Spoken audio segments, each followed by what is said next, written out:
வணக்கம். இது கிரீனி herbal chicken, கிரீனி மூலிகை கோழி வழங்கும் சிக்கன் கிரேவி ரெசிபி. கிரீனி மூலிகை கோழியில் என்ன ஸ்பெஷல் அப்படின்னு பார்த்தீங்கன்னா, இது 100% இயற்கையான சூழ்நிலையில் 48 வகையான மூலிகைகள் கொடுத்து வளர்க்கப்படுது. ஆன்டிபயோட்டிக் எதுவும் கொடுக்கப்படுறதில்ல. அசைவ தீவனங்களும் கோழிகளுக்கு கொடுக்கப்படுறதில்ல. அதனால் எந்த விதமான பக்க விளைவுகளும் கிடையாது.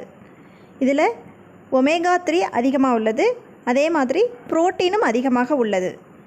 இந்த கோழி நீங்கள் வாங்கும்போது உயிரோடையோ இல்லை with skin, without skin, leg piece எந்த மாதிரி வேணுமோ அந்த மாதிரி உங்களுக்கு வாங்கிக்கலாம். இந்த கிரீனி ஹெர்பல் சிக்கன் தமிழகத்தில் நிறைய இடங்களில் இருக்குது, நிறைய கிளைகள் இருக்குது. இப்பொழுது சென்னையிலையும் இந்த கிரீனி சிக்கன் கிடைக்குது. எங்கே கிடைக்குது அப்படிங்கிற அட்ரஸ் ஸ்க்ரீனில் டிஸ்பிளே ஆகுது. அதில் இருக்கிற நம்பருக்கு கால் பண்ணிங்கன்னா சிக்கன் உங்கள் வீடு தேடி வரும்.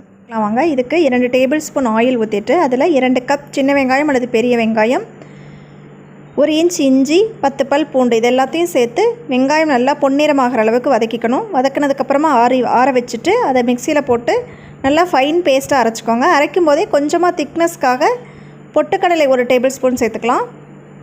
இந்த பேஸ்ட் இருக்கட்டும். இப்போ நான் குக்கரில் பண்ண போகிறேன். அதனால் குக்கர் காய வச்சுட்டு அதில் 2 டீஸ்பூன் அளவு எண்ணெய் ஊற்றிருக்கேன். 1 டீஸ்பூன் கடுகு, 1 கொத்து கருவேப்பிலை, 1/2 கப் அளவு பொடியாக நறுக்கிய வெங்காயம், இதெல்லாம் சேர்த்து பொன்னிறமாக வதக்கினதுக்கப்புறமா காரத்திற்கேற்ப மிளகாய்த்தூள், நான் இன்றைக்கி 1 டேபிள் ஸ்பூன் மிளகாய்த்தூள் அப்படின்னா 2 டேபிள் ஸ்பூன் தனியாத்தூள் சேர்த்துக்கணும். இது எல்லாத்தையும் சேர்த்து நல்லா எண்ணெயிலே வதக்கிக்கோங்க.